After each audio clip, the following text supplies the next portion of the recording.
What's going on, everyone? Got a 2020 Land Rover key fob here. This is actually out of an Evoque, but if you have a Range Rover or a Discovery that has this remote, this is all going to be the same thing. This applies to you guys.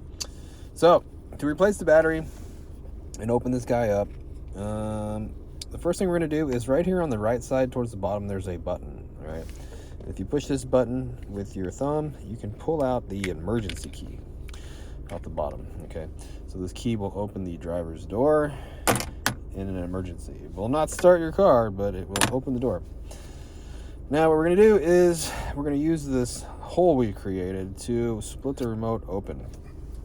So you're going to need a screwdriver, and what we're going to do is we're actually going to pry this guy apart. All right, it might seem kind of bad, but the remote will be okay. So we're going to put it in just a little bit and give it a little pop. Okay, and you see how this black part has come up like that. Okay, now we're gonna go over here, give it another little crack. Sounds kind of bad, but it's not. All right, we can go around and crack this guy open. All right, and it'll open up just like this. And here's our battery, and we can slide this guy out. Use a screwdriver just carefully scooch it right out of there. Show you what size the battery is, because you're going to need to know that when you want to replace it. It's going to be a CR2032. That is the size.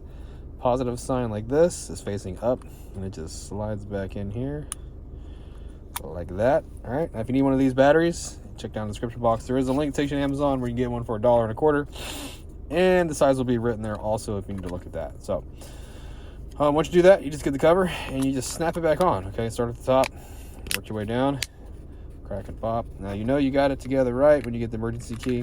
Stick it back in here, and it locks in, goes in, and you're all done. Well, I hope this video helped you out, and if it did, I'd really appreciate it if you hit that like button for me or leave me a comment, and hope to catch you guys in another video.